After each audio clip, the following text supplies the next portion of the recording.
What's going on, guys? Stefan, S&E's Garage. Today I wanted to talk about fuel, more importantly gasoline. With gas prices on the rise today, thanks to what's going on in the world and the current administration's policies, gas prices are going up to $4 or $5 a gallon in some places. And I kind of wanted to talk about what type of fuel you should run in your car, what octane you should be running in your car, and what brand you should be running. Because a lot of you might actually be wasting money by using premium gas because you think it does something that it doesn't. So we're going to get into that in this video. So first and foremost, what brand gasoline should you run in your car? There's a ton of different gas stations. There's a ton of different, depending on where you live, there's going to be different name brand gas stations. The name brand of the station isn't so important. What's important is that it is a top tier gasoline. Now, if you go to Top Tier Gasoline's website, I'm going to leave that down in the video description below, you can actually look at a list of gas stations that are certified as a top tier fuel. Now, what is a top tier fuel? A top tier fuel is a fuel that has an adequate detergent package that will prevent carbon deposits and things of the sort from forming in your engine. That is super important. I see a lot of people go to the bargain brand gas stations, Joe Schmo's Garage down the street, and if they're not a top tier fuel, their fuel has not really been tested to see if it has the correct additives to keep your engine running clean and running for a long time. So for this car, I use Costco fuel in this. Costco is relatively cheap. They're usually the cheapest in my area, and they are on Top Tier Fuel's website, which is a huge plus. So now that you know where you should be filling up, your next question to me is, Stefan, what octane should I put in my car? Now, this is a very controversial subject. I'm here to tell you exactly what octane is, what it means for your car. So octane is a fuel's resistance to preignition or knock. It has nothing to do with its BTUs, which is basically the amount of power, in a certain measurement of gasoline. It has nothing to do with the burn speed. Once it's ignited, it's going to burn at the same speed as regular gas. And it does not necessarily mean that the premium 93 or 92, 91, whatever you have in your area is going to have more additives. Because if you go to a top tier fuel, the regular fuel and the premium fuel are both going to be great for your car. The best way to figure out which octane you should be using in your car is to go in your owner's manual and read it and see what it's rated for. Now, in a modern 4-stroke engine, you have intake, compression, power, and exhaust. Suck, squeeze, bang, blow.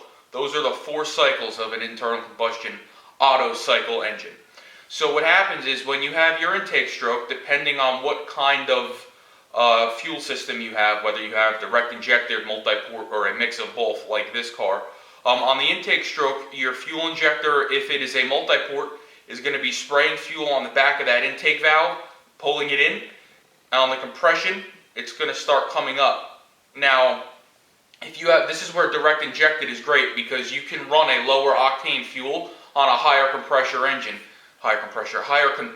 engine because that fuel isn't in the combustion chamber for that whole compression event. What most direct injected cars will do is they will inject the fuel just before the spark plug fires. So they'll spray it in right before that spark plug so the fuel isn't actually in the combustion chamber being squeezed. So what can happen if you run a regular fuel on a vehicle that requires premium or a higher octane is as that cylinder or piston is coming up in the cylinder to compress that mixture, it can actually ignite before the spark plug event and cause what's called detonation or knock. And sometimes you can hear this if you punch your car coming onto an on-ramp, you hear like little tick noises coming from your engine.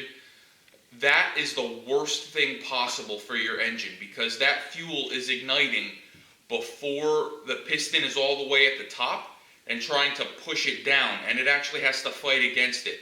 And I've been inside of engines before that had a ton of carbon buildup, Hyundai Sonatas for example, where you can actually see pitting on the top of the piston from the pre-ignition. It actually gets so hot that it can eat away at the aluminum, and it can even melt spark plugs. Now this is where running a top tier gasoline is very important, because if you're not running a top tier gasoline, what can happen is carbon can start building up on top of your piston. And what that's going to do, it's going to effectively raise the compression ratio of your engine, because that carbon buildup is adding a layer of material on top of that piston, and it's actually causing the piston to come up and squeeze that mixture more.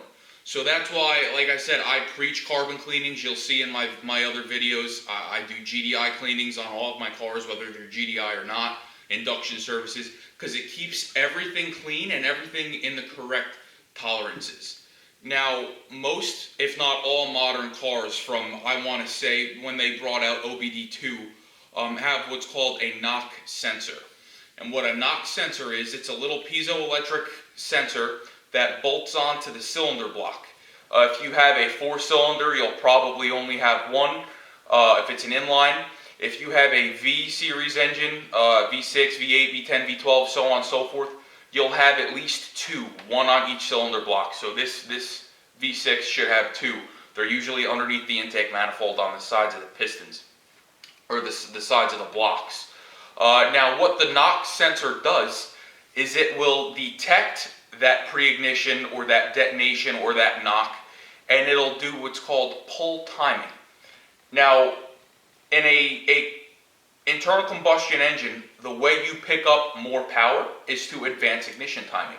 So the further you can advance ignition timing to top dead center, the more power your car is going to make.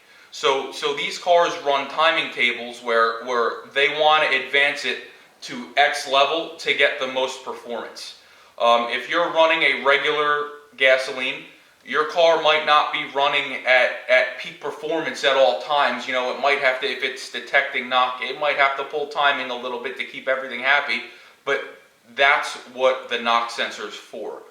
Now, if you're getting fuel from a station and you're running regular and you're hearing your car pinging or knocking a lot, or you notice it's a little down on power, next time you fill up, try going to a different station, see if it gets any better. If it doesn't get any better, you may have a carbon problem, or you may be running a regular fuel where you're supposed to be running a premium. Now, in this car is rated to run on regular gasoline, but it has a relatively high compression ratio. I want to say it's 11.5 or 11.8 to 1, I don't remember exactly. So, yes, I run premium in this car, but I only run premium on it because in the Lexus versions of these cars with this engine, you're supposed to use premium. So what's the difference between this engine and that engine? I run premium, and I know in my head that my car is running the most timing advanced that it can, because there's no reason it should be pulling timing. So that's your decision. It's not going to harm anything by running premium if your car is rated for regular, but you can harm your vehicle if it's rated for premium and you run regular. So if your car is rated for premium, don't use regular, but if it's rated for regular, sure, you could use premium if you want, but just keep it in the back of your mind that you might just be, wasting, 10, 15 cents a gallon. So with all that being said, I hope some of that answers your questions. Like I said, I felt like this is a good time to do this video with gas prices doing what they're doing. I thank heavens that I'm able to do this stuff for you guys and help you, and I hope it does help. So with that being said, please like, share, subscribe. See you next time.